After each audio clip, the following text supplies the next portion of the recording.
Greetings, everyone. This is Rockwell Stockman. Actually, we'll be looking at the last few Absolute Carnage tie-ins today. Now, we're going to start off with, normally, what we'd be doing is just the tie-ins from last month. However, one of the tie-ins from October, I was delayed in picking up, so we'll also be covering that as well.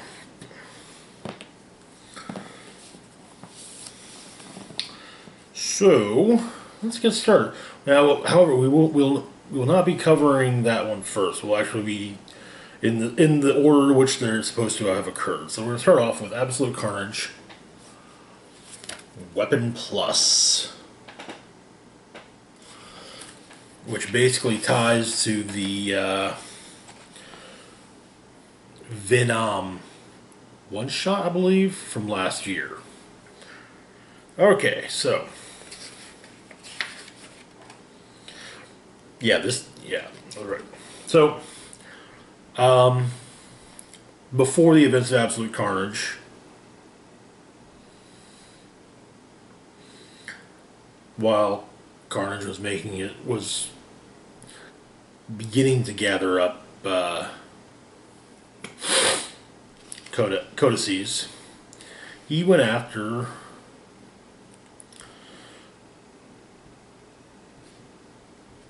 some special forces troops that were involved with basically the Weapon V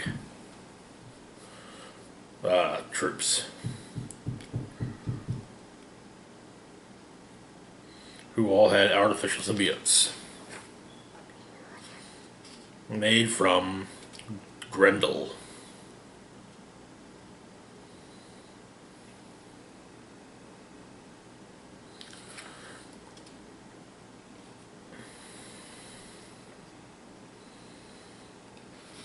And also ties to Flash Thompson and his run as Agent Venom, and Grendel's recent escape. So, however, the soldiers before going after Carnage, the soldiers they recruit someone to help them. Weapon H, as he used to be part of the, as the leader of the soldiers was a part of the squad alongside Weapon H. So, turns out, however, the scientist working with them is a bit obsessed with the symbiotes.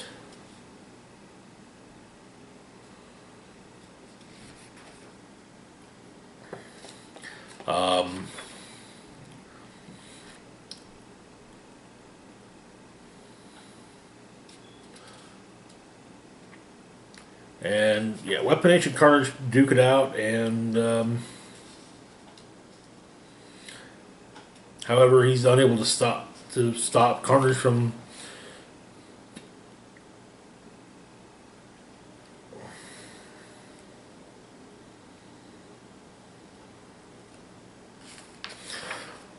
taking the codices from some of them, and the scientist. Well, he joins the cult of Carnage.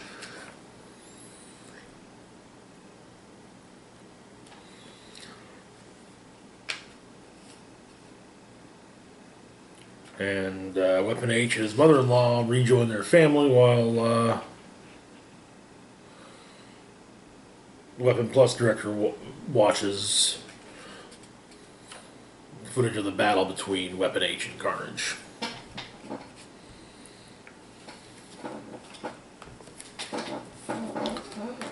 So, now to our flashback book from October. Absolute Carnage, the Immortal Hulk. So, at the end of Absolute Carnage number 3, it seemed as though the Venom symbiote had found at least temporary new host in the form of Bruce Banner. the once incredible, now immortal Hulk. And so what follows is basically Bruce Banner having a conversation with the Venom symbiote in his head, while also discussing what he was up to before getting involved the events of Absolute Carnage.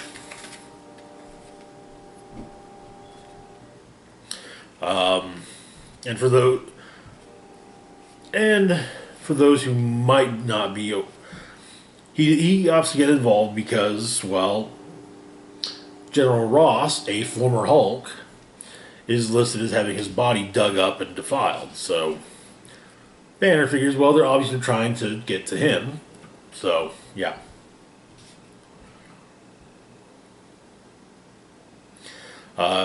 During things, Joe Fixit interrupts a few times. We also find out how he got from, quote, out west to New York, and is that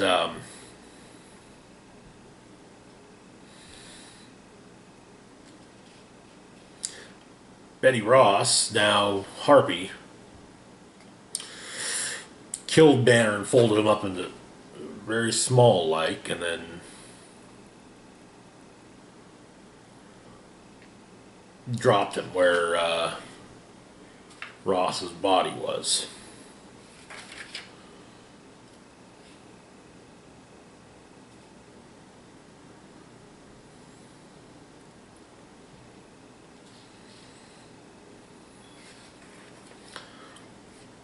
But it goes into basically the system that Banner has in place in his head when it comes to his personality as well as the various Hulk personalities.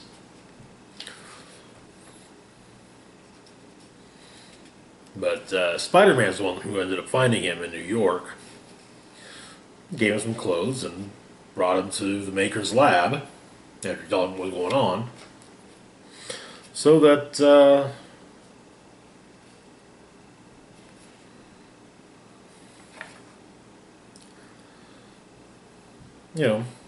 basically, since the Maker had by this point escaped, well, they kind of wanted another sciencey person to lay eyes on and everything.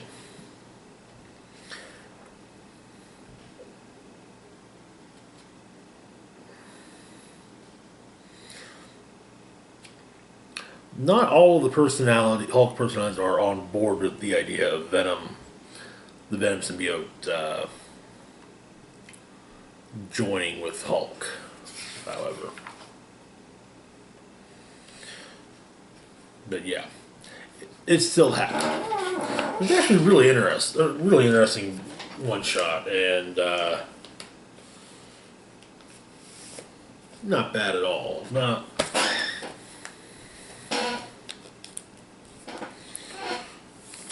Okay. Anyways, moving on to, I will be completely honest, one of the most unnecessary tie-ins. Absolute Carnage, Captain Marvel. So, okay. I get the Avengers tie-in. It's related to a previous story. The Immortal Hulk tie-in. Why did Bruce Banner just suddenly show up in Absolute Carnage number 3? The Deadpool tie-in. Deadpool has worn more than a few symbiotes over time. But Captain Marvel shows up in a few panels in Absolute Carnage number 5, and that's it. And it's very clearly a case of, okay, we're all here to fight Carnage. You don't need to give us a reason. You don't need to come up with some Carnage-related tale to get her involved. It's called Cap calls the Avengers, hey guys, Carnage is on the loose and it's really bad. Boom, everyone shows up. So, what happened? So, alright, first and foremost, there were a handful of backup stories in various Marvel books the few months leading up to Absolute Carnage. And it would usually just be a single 1 or 2 pages, little, very clearly setting the stage for the character's involvement in Absolute Carnage. So we start off with Carol in space, and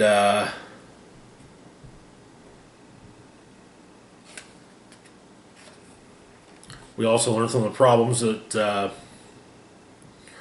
she has when it comes to Goose. Or not Goose, Chewie. Yeah, Goose is, yeah. Chewie's also a Flurkin, but yeah, no. So,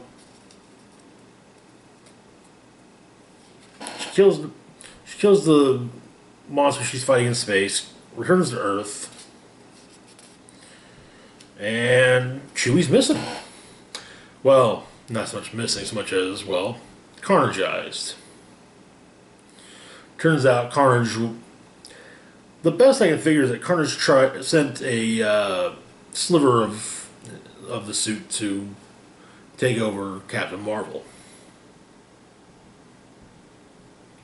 However, that since Carol wasn't there, they got Chewie instead. So she fights her pet Flurkin.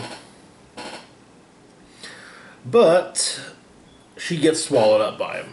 And so she then has to fight the Carnage symbiote from within.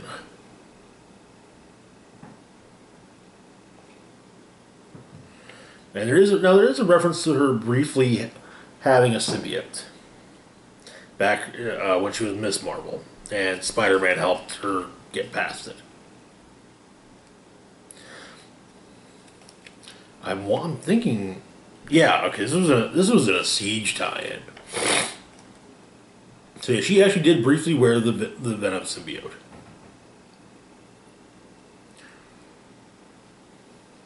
But yeah, she moves past it, and she does manage to cure Chewie and escape.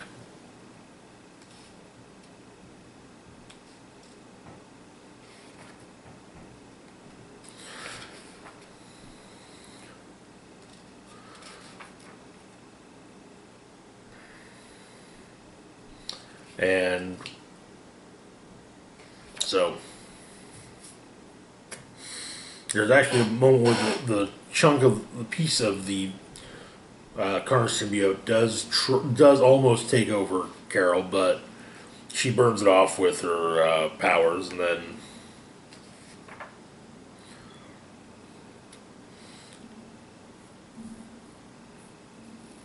puts Chewie into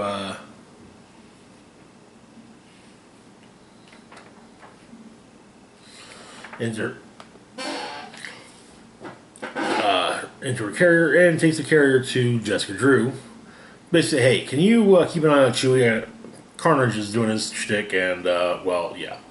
And also, apparently, Jessica Drew is allergic to, at the very least, Flurkins, though it might be cats she's allergic to. So yeah, but yeah, that's what led to Carol Danvers joining the fight against Carnage.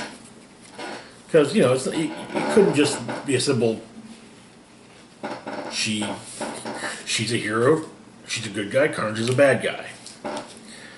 I'm sorry.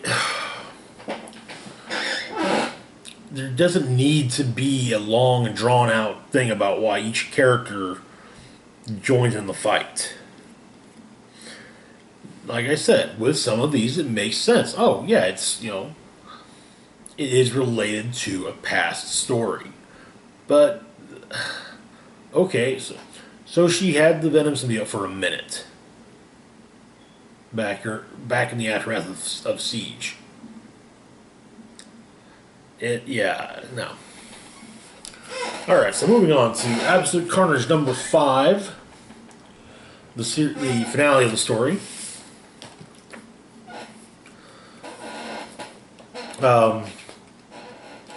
Now we start off with a bit of a flashback to when Eddie Brock and Cletus Cassidy first met. And initially Cletus kind of wants to kill him, like he did his last cellmate. But he realizes, oh, you're Venom. Oh, wow, that's cool.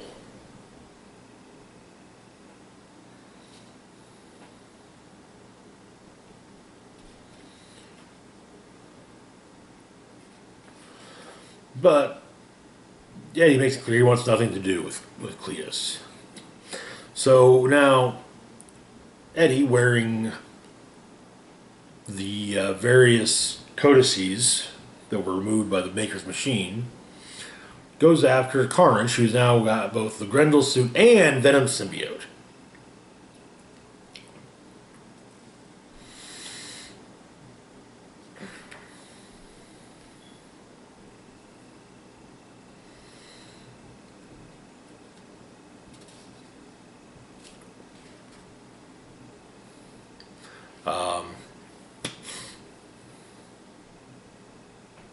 However,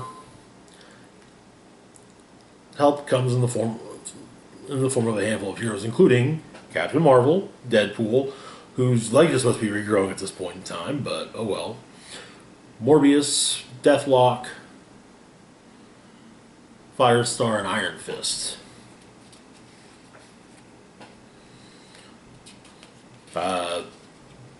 Spider-Man lays out Norman Osborn.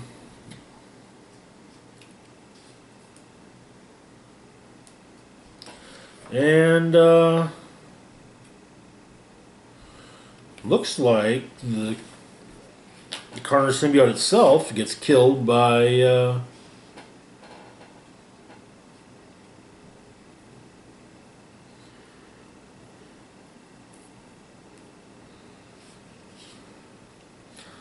and the Carnage symbiote itself gets killed by,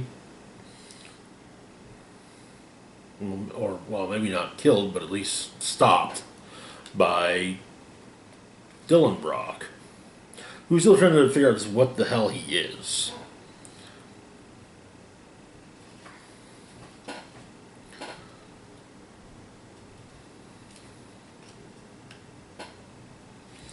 And basically, it comes down to a choice for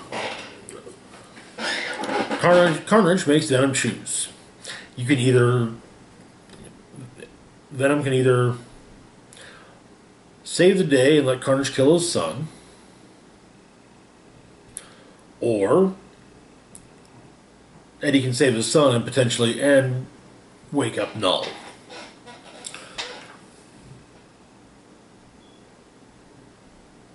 Eddie makes a sword out of his symbiote suit and stabs Cletus with it to making his decision. Also, whatever the deal is with that sword, it's enough that it actually disrupted the symbiote enough to basically stop the suit keeping Cletus alive. But yeah, Null awakens in deep space, and he's heading for Earth. And it's all Eddie Brock's fault.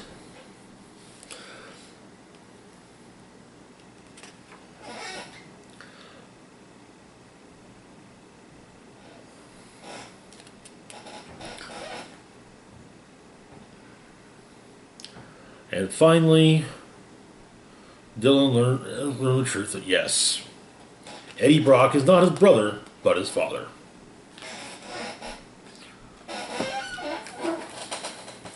But that's not the end. No, no, no. We've still got one more tie-in. The epilogue.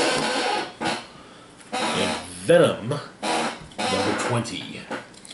So, okay, I will be completely honest. I'm willing to cut Absolute Carnage some slack. Because, as it turns out, initially, it was really just supposed to be a storyline in Venom. In Donny Cates' Venom run. However, Marvel liked the idea so much, they said, hey, why don't we make a full-scale event out of this? And Cates is like, well, okay, my first event. And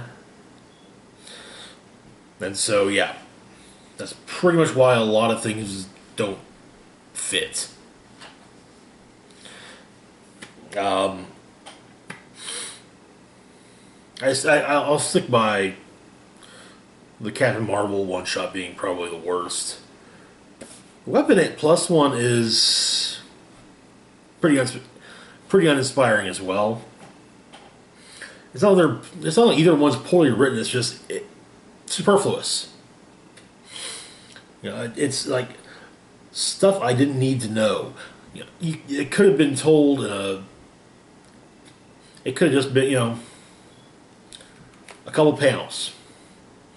Carnage saying, "Well, I did this, I did this, I did this," with another one that does kind of have that feel, but serves a separate purpose as well. Is the Spirit of Vengeance one.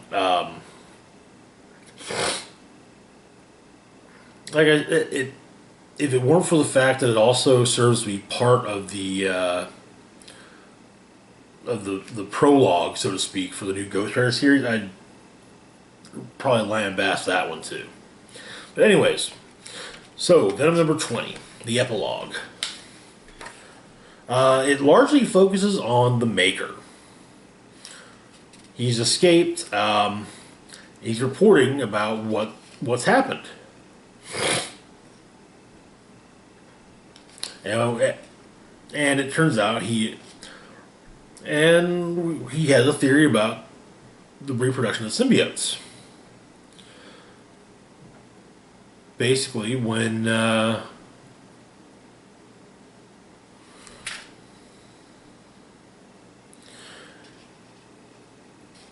there's something that could prove dangerous to the hive coming along, the symbiote reproduces. So, for example, shortly around the time that Thanos began looking for the Infinity Stones, Carnage was spawned. Toxin was spawned shortly before the Avengers disassembled. Scorn and Raze were... Well, Scorn was spawned before the Chaos War and Raze before the Second Superhuman Civil War. And yeah, I mean, Sleeper was spawned recently, probably in response to the fact that Null is coming.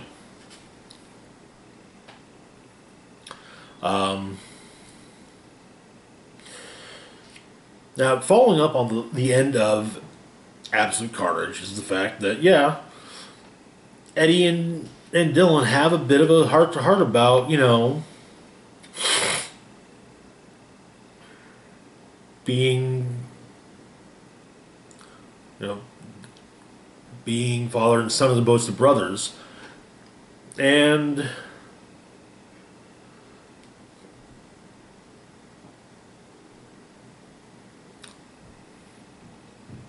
Eddie apologizes for, basically what he put Dylan through by leaving Dylan with his father. And also agrees to tell Dylan about his mom. They do say no more secrets, however, it's implied that Dylan's going to continue to keep the secret about himself and what it is he can do from Eddie. Back to the Maker. It turns out he's conversing with the Council of Reeds, and he's got the ultimate Venom symbiote. And he's going to try and travel back to his homeworld, to the ultimate Earth, and fix everything.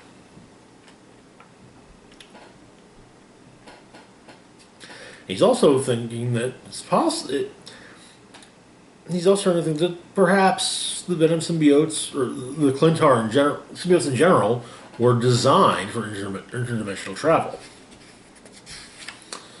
So yeah, the Maker has been welcomed into the Council of Reeds, and I'll say this: given the Maker's previous experience with multiversal versions of himself, why is he so eager to join up with a group of multiversal versions of himself?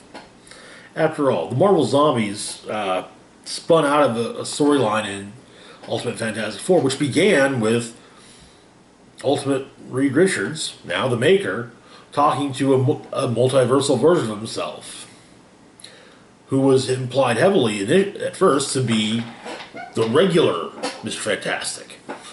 But it was all a ruse, and he was, I think, the communicator, I think, if I remember correctly, he was using the communicator as a way of masking his status as a zombie. It was all so that to get Ultimate Reed to make a dimensional gateway, which Zombie Reed then used to travel to the Ultimate Earth and with the rest of Zombie FF, and well, yeah. But yeah, so yeah, we'll see what happens. That is it for Absolute Carnage. I mean, it wasn't the best story of the year. It wasn't the worst though, but you know, it was. Yeah, I think it would have been better as just a long arc in Venom, as opposed to an event of its own. But that's my 2 cents on the matter. Anyway, as always, feel free to like, share, and subscribe. Links to my Facebook, Twitter, Patreon, and PayPal can be found in the search box down below. We'll be back tomorrow with the weekly comic book roundup. And as always, this is Rock and Roll Spock signing off, saying, live long and rock hard.